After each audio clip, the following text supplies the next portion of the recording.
Hello class 12th. As we already know that we are in the next chapter, that is the solid states. Okay. Last video में हमने बात की थी classification of solids की, जिसमें मैंने आपको बताया था कि आपको दो बेसिस पे क्लासिफिकेशन को पढ़ना है. ठीक है. तो फर्स्ट क्लासिफिकेशन था आपका on the basis of order of arrangement of particles. That means जो उसके पार्टिकल्स हैं, जो सॉलिड के पार्टिकल्स हैं, वो किस तरीके से अरेंज हैं, उसके बेसिस पे हमने कितने क्लासिफिकेशंस पढ़े थे? दो क्लासिफिकेशन पढ़े थे. That is crystalline solids and amorphous solids. ठीक है. तो ये सब हम पढ़ चुके हैं लास्ट वीडियो में. तो हमें आज पढ़ना है second basis of classification, that is on the basis of intermolecular forces.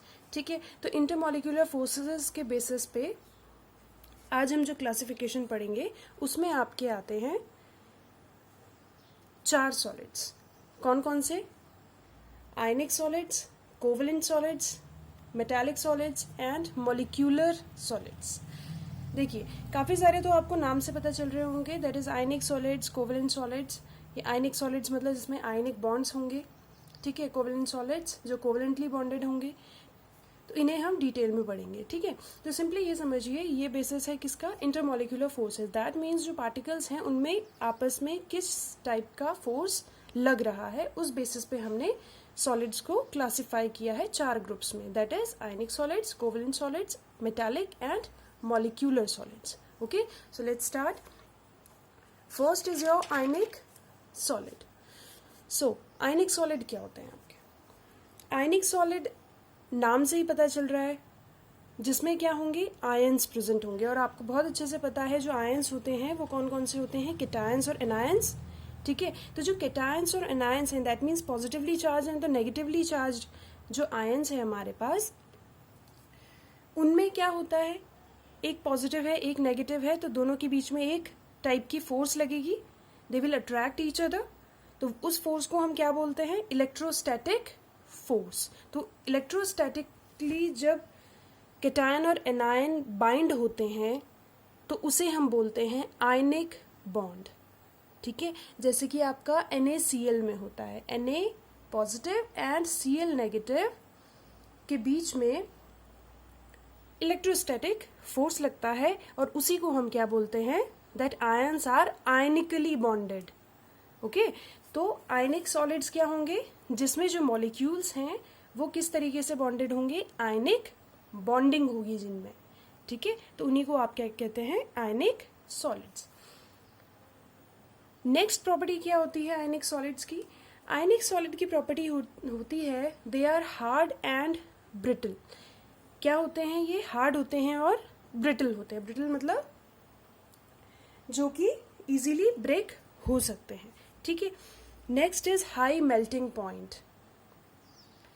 इनका मेल्टिंग पॉइंट भी हाई होता है. ठीक है. एक important, most important property ionic solids की देखिएगा, they are bad conductor of electricity. लेकिन इसे हाईलाइट कीजिएगा, that is in solid form. जो आयनिक सॉलिड्स होते हैं वो क्या होते हैं? Bad conductor of electricity. Electricity के बैड कंडक्टर होते हैं, लेकिन सिर्फ सॉलिड फॉर्म में. ठीक है.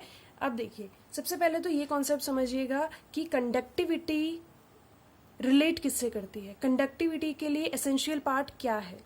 तो कंडक्टिविटी के लिए आपके पास दो चीज़ें होनी चाहिए. या तो आपके पास जो कोई भी मेटल है, जो कोई भी सॉलिड है, उसके पास या तो फ्री इलेक्ट्रॉन्स प्रेजेंट होने चाहिए या फिर कंडक्टिविटी के लिए दो एसेंशियल चीजें होती हैं.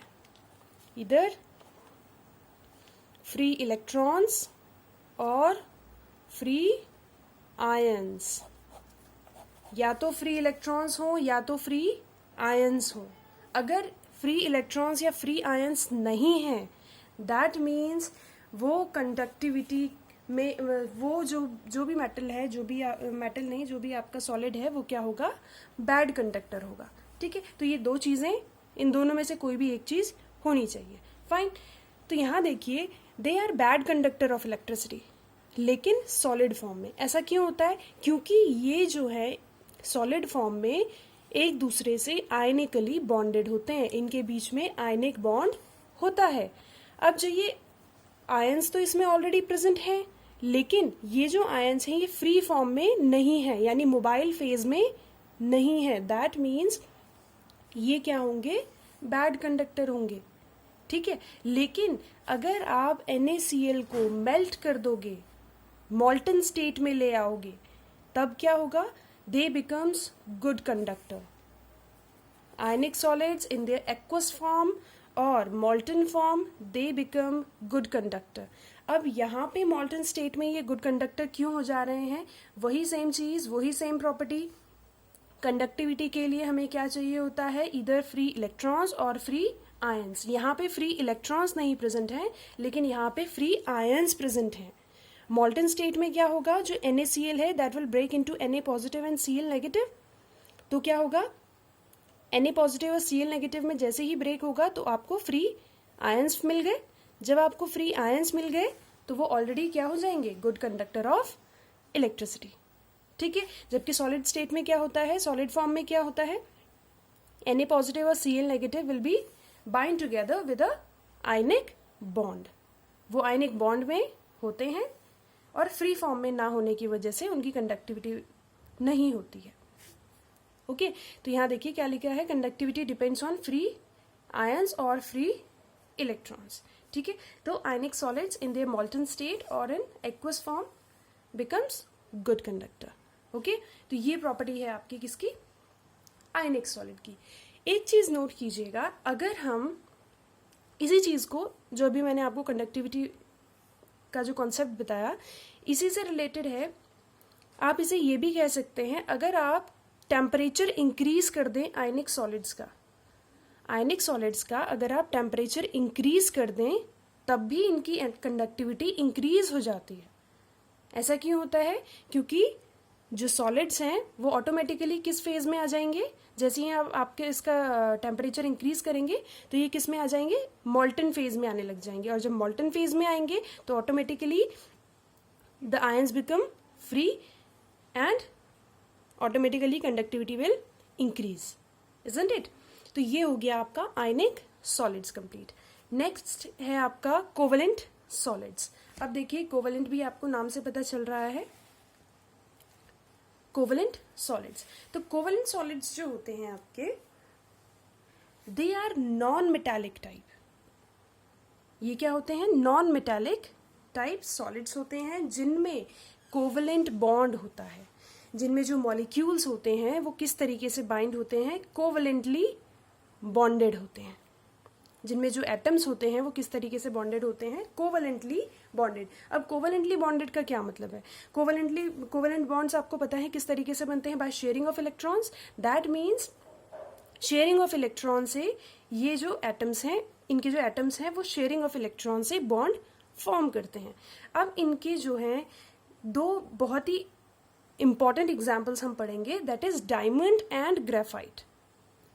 डायमंड एंड ग्रेफाइट जो कि क्या होते हैं? आपके कार्बन के एलोट्रोप्स, ठीक है। कार्बन के एलोट्रोप्स होते हैं डायमंड एंड ग्रेफाइट। तो ये आपके कोवेलेंट सॉलिड्स में ही आते हैं, ठीक है। तो इस डायमंड एंड ग्रेफाइट में जाने से पहले हम बेसिक प्रॉपर्टीज की देखते हैं।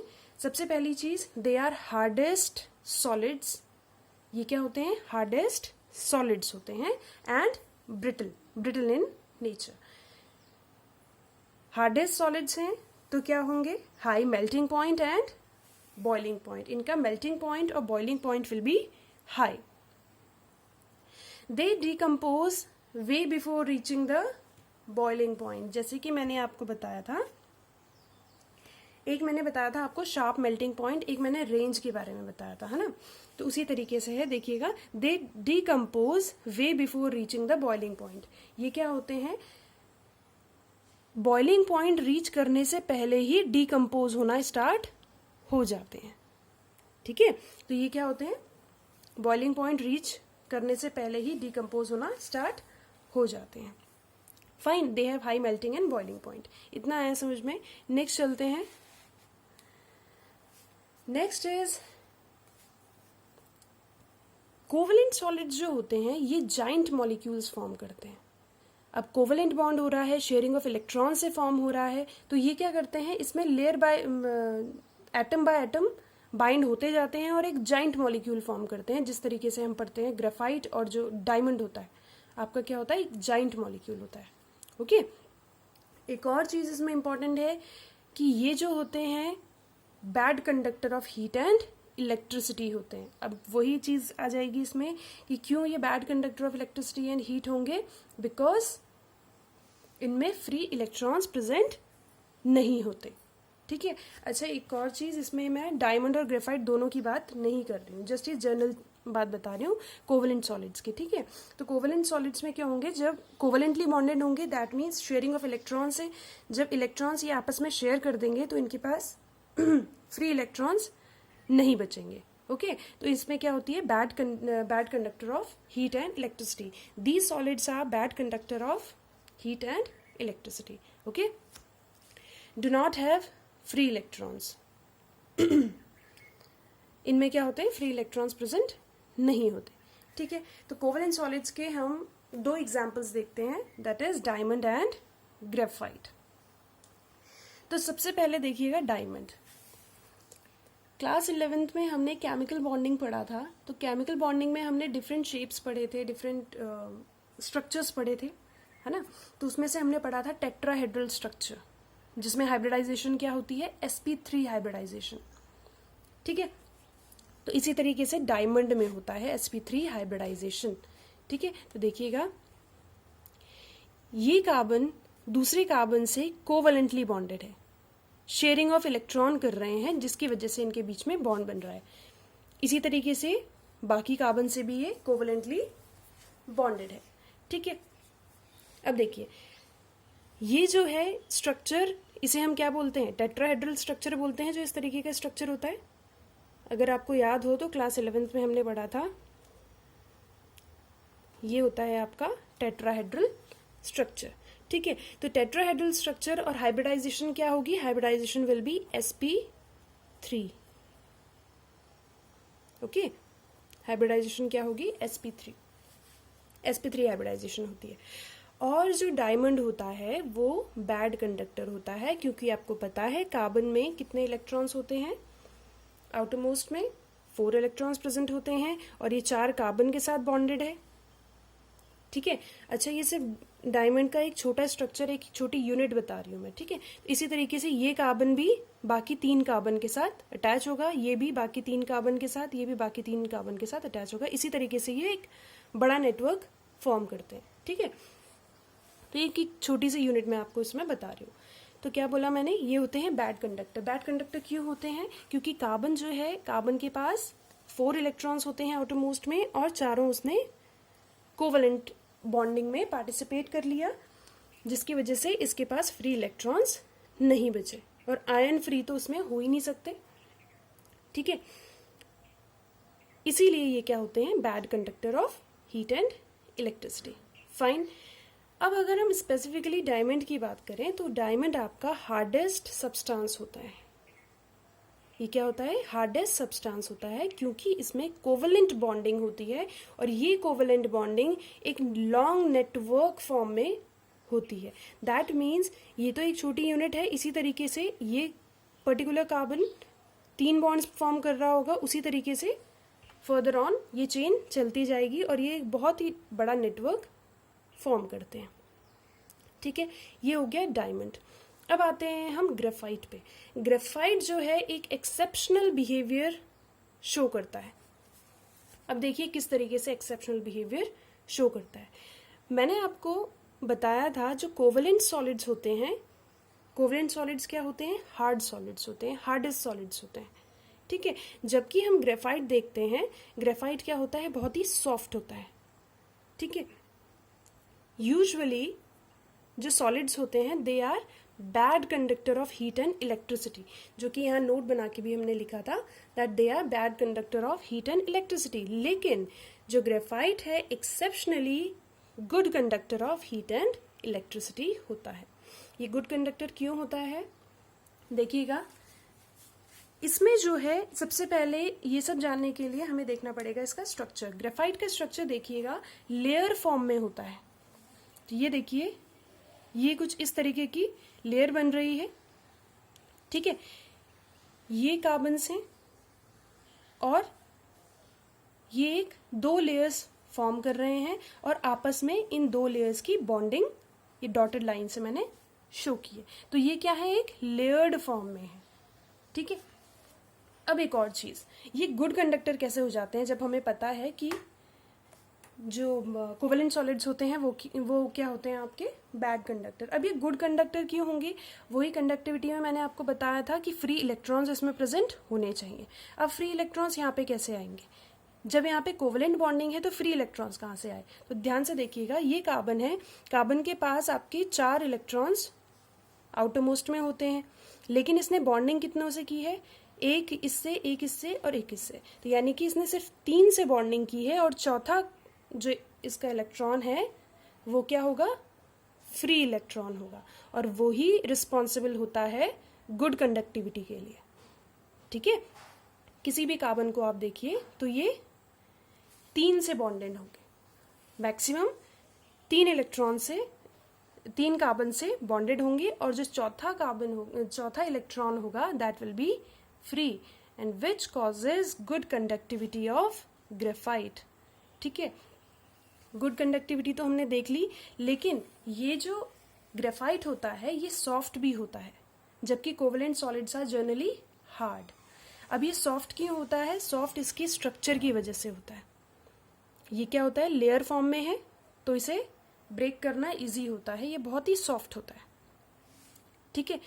अभी हमने हाइब्रिडाइजेशन देखा था डायमंड में। डायमंड में जो हाइब्रिडाइजेशन होता है that is sp3 hybridisation, whereas if you are talking about graphite, graphite में हाइब्रिडाइजेशन होता है आपका sp2 हाइब्रिडाइजेशन, ठीक है, क्योंकि इसने बॉन्ड कितनों के साथ बनाया है, सिर्फ 3 के साथ।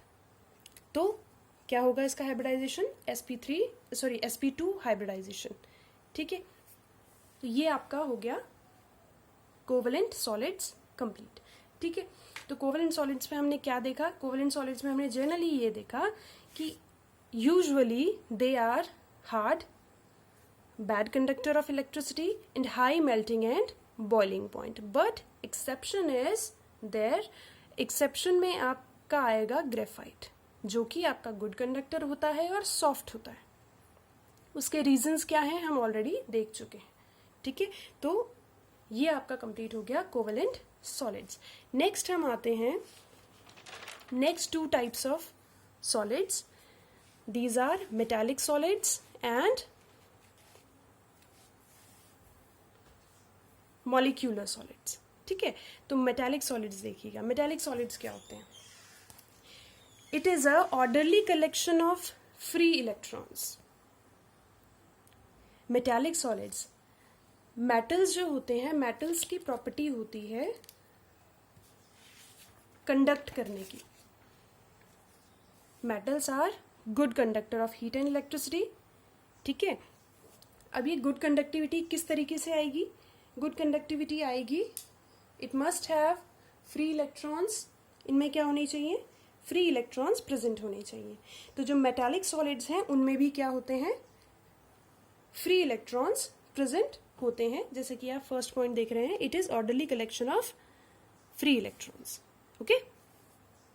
मेटल्स हैं high electrical and thermal conductivity, free electrons की वजह से ही इनमें इलेक्ट्रिकल और थर्मल कंडक्टिविटी यानी कि good conductor of heat and electricity किस वजह से होती है, फ्री एंड मोबाइल इलेक्ट्रॉन्स की वजह से इनमें ये प्रॉपर्टी भी होती है, ठीक है। जनरली हम देखते हैं जो मेटल होते हैं they are lustrous and sometimes they impart colour. कुछ मेटल्स एक कैरेक्टरिस्टिक कलर होता है, वो भी किसकी वजह से होता है, फ्री इलेक्ट्रॉन्स की वजह से, प्रेजेंस ऑफ फ्री इलेक्ट्रॉन, ठीक है। फ्री इलेक्ट्रॉन्स की वजह से एक तो थर्मल एंड इलेक्ट्रिकल कंडक्टिविटी होगी और दूसरा क्या होगा इसमें प्रॉपर्टी, कलर एंड लस्टर, ठीक है। Again metallic solids they are malleable and ductile, जो कि एक जनरल प्रॉपर्टी होती है मेटल की। ठीक है, मेटालिक सॉलिड्स में इतना ही है आपके पास। फिर आते हैं हम मॉलिक्यूलर सॉलिड्स, जो अगेन हम डिवाइड करते हैं तीन ग्रुप्स में, that is non polar molecular solids, polar molecular solids and hydrogen bonded molecular solids. ठीक है, तो हम मॉलिक्यूलर सॉलिड्स देखते हैं। तो मॉलिक्यूलर सॉलिड्स को हम कितने पार्ट्स में डिवाइड करते हैं? 3 पार्ट्स में, non polar, polar and hydrogen bonded. ठीक है, तो सबसे पहले देखिएगा non polar molecular solids. Non polar molecular solids वो सॉलिड्स होते हैं जिसमें एटम्स या जो मॉलिक्यूल्स हैं वो नॉन पोलर कोवलेंट बॉन्ड से बाइंड होते हैं, या तो उसमें पर्टिकुलरली एटम्स हों, जैसे कि आपके आर्गन हो गए, हीलियम हो गया, ठीक है, या फिर नॉन पोलर मॉलिक्यूल्स हों। नॉन पोलर मॉलिक्यूल मतलब polarity must not be there, polarity उसमें नहीं होनी चाहिए, जैसे H2 हो गया, Cl2 हो गया, O2 हो गया, ये क्या है आपके नॉन पोलर।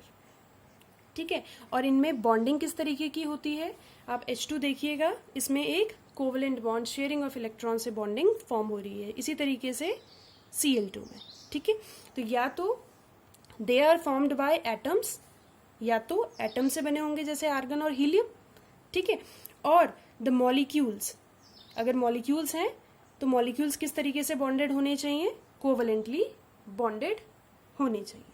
ठीक है, अब नॉन पोलर मॉलिक्यूलर सॉलिड्स में जो मॉलिक्यूल्स हैं उनके बीच में जो बॉन्डिंग होती है वो होती है आपकी dispersion force, weak dispersion force और लंडन फोर्सेस, जो कि आप क्लास 11th में पढ़ चुके हैं, लंडन फोर्सेस। ठीक है, तो यहाँ पे जो मॉलिक्यूल्स होते हैं उनमें क्या होता है? लंडन फोर्स एग्जिस्ट करता है। Fine, non polar molecular solids again soft होते हैं, नॉन कंडक्टर ऑफ इलेक्ट्रिसिटी होते हैं। ये भी क्या होते हैं आपके? Non conductor of electricity, because इसमें क्या होते हैं? कोवलेंट बॉन्डिंग होगी। और ये क्या होते हैं आपके? सॉफ्ट भी होते हैं। फाइन, इनकी मेल्टिंग पॉइंट भी क्या होगा? लो होगा, low melting point, and usually in liquid और gaseous state at room temperature. Room temperature पे क्या होते हैं ये? यूजुअली या तो ये लिक्विड स्टेट में होंगे या फिर गैसियस स्टेट में यूजुअली ये पाए जाते हैं। ठीक है, तो ये हो गए आपके नॉन पोलर मॉलिक्यूलर सॉलिड्स। तो नॉन पोलर मॉलिक्यूलर सॉलिड्स में हमने क्या देखा? That molecules, non polar molecular solids में हमने ये देखा कि जो एटम्स या जो मॉलिक्यूल्स हैं वो क्या होंगे? नॉन पोलर कोवलेंटली बॉन्डेड होंगे। सेकेंड चीज हमने देखी कि उसमें लंडन फोर्स एग्जिस्ट करेगा। थर्ड हमने देखा कि वो सॉफ्ट और नॉन कंडक्टर ऑफ इलेक्ट्रिसिटी होंगे, और सॉफ्ट होने की वजह से उनमें मेल्टिंग पॉइंट भी क्या होगा? लो होगा। और यूजुअली हमें वो रूम टेम्परेचर पे कैसे मिलते हैं? या तो लिक्विड या फिर गैसियस स्टेट में। ओके, तो ये हो गया आपका non polar molecular solids. Next आते हैं हम पोलर मॉलिक्यूलर सॉलिड्स पे। ठीक है, तो पोलर मॉलिक्यूलर सॉलिड्स देखिएगा, these are held by polar covalent bonds. अभी हमने देखा नॉन पोलर मॉलिक्यूलर सॉलिड्स, उसमें पोलैरिटी नहीं थी, लेकिन यहाँ पे मॉलिक्यूल्स के अंदर पोलैरिटी होगी, जैसे कि आपका है HCl। HCl में क्या होगा? पोलैरिटी होगी। ठीक है, H positive and Cl negative generate होते हैं इससे, तो इनमें क्या होगी? पोलैरिटी होगी, लेकिन जो बॉन्डिंग होगी that will be covalent bond.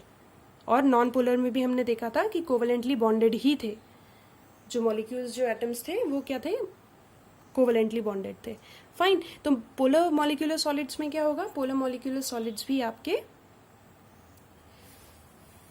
Covalently bonded होंगे। ठीक है, नॉन पोलर में क्या देखा था हमने कि जो मॉलिक्यूल्स हैं उनमें वीक लंडन फोर्स या वीक डिस्पर्जन फोर्स होता है, जबकि पोलर्स में होता है आपका डाइपोल डाइपोल इंटरैक्शन। ये सभी टाइप की फोर्सेस हम क्लास 11th में पढ़ चुके हैं। ठीक है, तो इसमें क्या होगा? Dipole dipole interaction. ठीक है, नेक्स्ट अगेन ये क्या होते हैं, soft and non conductor of electricity, so as जैसे कि आपका नॉन पोलर मॉलिक्यूलर सॉलिड्स होते हैं, ठीक है। Comparatively their melting point is high. Polar molecular solids की जो मेल्टिंग पॉइंट होती है रिलेटिवली हाई होती है as compare to non polar. Non polar से ज़्यादा मेल्टिंग पॉइंट रिलेटिवली बोला जा रहा है, रिलेटिवली मेल्टिंग पॉइंट क्या होगा, पोलर मॉलिक्यूलर सॉलिड्स का हाई होगा, ठीक है।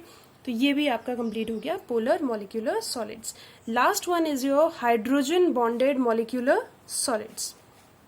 अब देखिए इसमें क्या होता है, hydrogen bonded molecular solids, molecules contains polar covalent bonds and the molecules binds with strong hydrogen bond।